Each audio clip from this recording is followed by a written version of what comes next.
10 साल 3 महीना 2 दिन हो गया आज मुझे जेल में।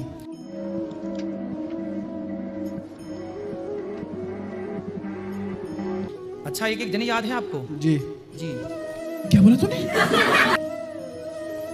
मैं शादीशुदा हूँ, मेरे 2 बच्चे भी हैं। अरे बाबा! मुझे मेरी पत्नी ने एक सोने की चेन गिफ्ट में दी थी। क्या बोला तूने? और हमारे घर के बाजू में एक पड़ोसन थी, जी। उसके गले में भी एक सोने की चेन थी। समझ रहे हो? समझ रहे हो? समझ रहे हो ना? ठीक है।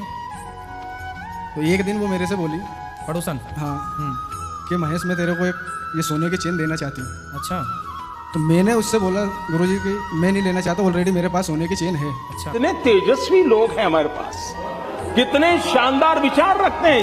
तो कुछ महीने बीत गए गुरुजी, 2-4 महीने हो गए, वो जबरदस्ती करने लगी, मैं मुझे सोने की चेन देना चाहती हूँ। अरे बड़े खतरनाक लोग हैं। मैंने मना करा, फिर उसने आखिरी में माना नहीं, उसने कि मैं तो तुझे सोने की चेन दूंगी। तो सर गुरुजी सोना था वो, तो कहीं ना कहीं मैं भी उसमें गलत था। ये बड़ी अच्छी बात कही है। वो सोने की चेन मुझे दे दी उसने, ठीक है। मैंने उसको ले भी लिया। उसके बाद गुरुजी 10-11 दिन बाद थाने में जाके उसने FIR करी। कौन है ये लोग? कहाँ से आते हैं? कि महेश ने मेरी सोने की चेन चोरी करी। बड़ी चतुर पड़ोसन है फिर आपकी। देखो, ऐसा भी होता है, सबक है दुनिया के लिए कि बेईमानी का फ्री का कुछ मत लो।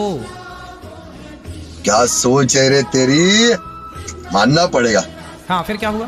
गुरुजी फिर FIR करी, फिर थाने गया, फिर कोर्ट में केस चला और ये सजा पड़ गई है। भोपाल सेंटर में हूँ अभी।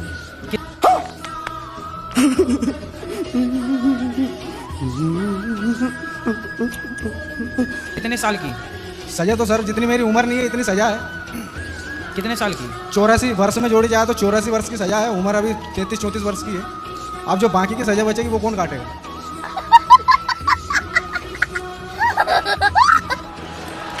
84 साल की सजा है आपकी? जी। क्यों? अलग और भी केस होंगे फिर आपके नहीं ऊपर? गुरुजी, एक ही केस है, उसमें 8 धारा लगाई गई है। तू समझा? हाँ। नहीं, तू समझा नहीं। 376 वाली धारा है, 376 ऑलरेडी। आज तक मुझे भी इतना समय हो गया उस बारे में, मुझे भी पता नहीं है कि ये किस प्रकार से लगाया गया।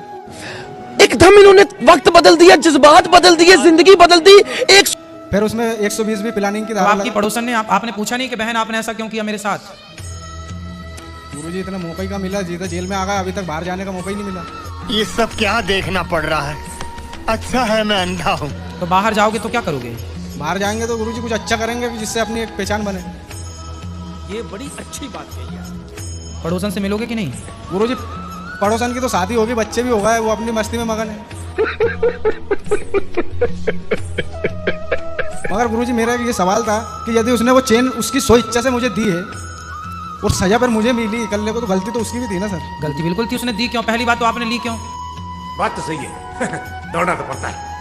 उसके धंधे के बारे में अगर कोई जबरदस्ती दे रही है तो फिर क्या करते? अरे जबरदस्ती क्यों लेना भाई, क्यों देना? फिर उससे कारण पूछते क्यों देना है? देने का कारण आपने फिर बताया नहीं कि इन्होंने हमें गिफ्ट किया, ऐसे ही दिया। कैसे कैसे लोग रहते हैं यार यहाँ पर। साला तुमको पागल कुत्ते का गाड़ी उठा के ले जाएगा, बता रहे हैं हम। गुरुजी वो सोना अपने मोह हो गया था उससे कि चलो सोने की चेन है ले। हाँ, बड़ा हरामी हो। इसलिए हमने शुरू दिन की कथा में, दूसरे दिन की कथा में आपको बताया था ना कि 5 चीजों में कलयुग रहता है, उसमें बेईमानी से कमाया हुआ धन भी है, सोना। बात तो सही है। दौड़ना तो पड़ता है। उसके धंधे के बारे में राजा परीक्षित ने भी सोने की मुकुट पहनी थी, वो भी जरासंध की थी, इसलिए उन्हें 7 दिन में मरने का श्राप लगा था। बेईमानी से कमाया हुआ सोना भी नाश करता है। क्या सोच है रे तेरी, मानना पड़ेगा। ये बेईमानी के सोने से बचना चाहिए। सोने में, बेईमानी के सोने में कलयुग का वास होता है, शास्त्र कह रहे हैं इस बात को। ये बड़ी अच्छी बात कही है।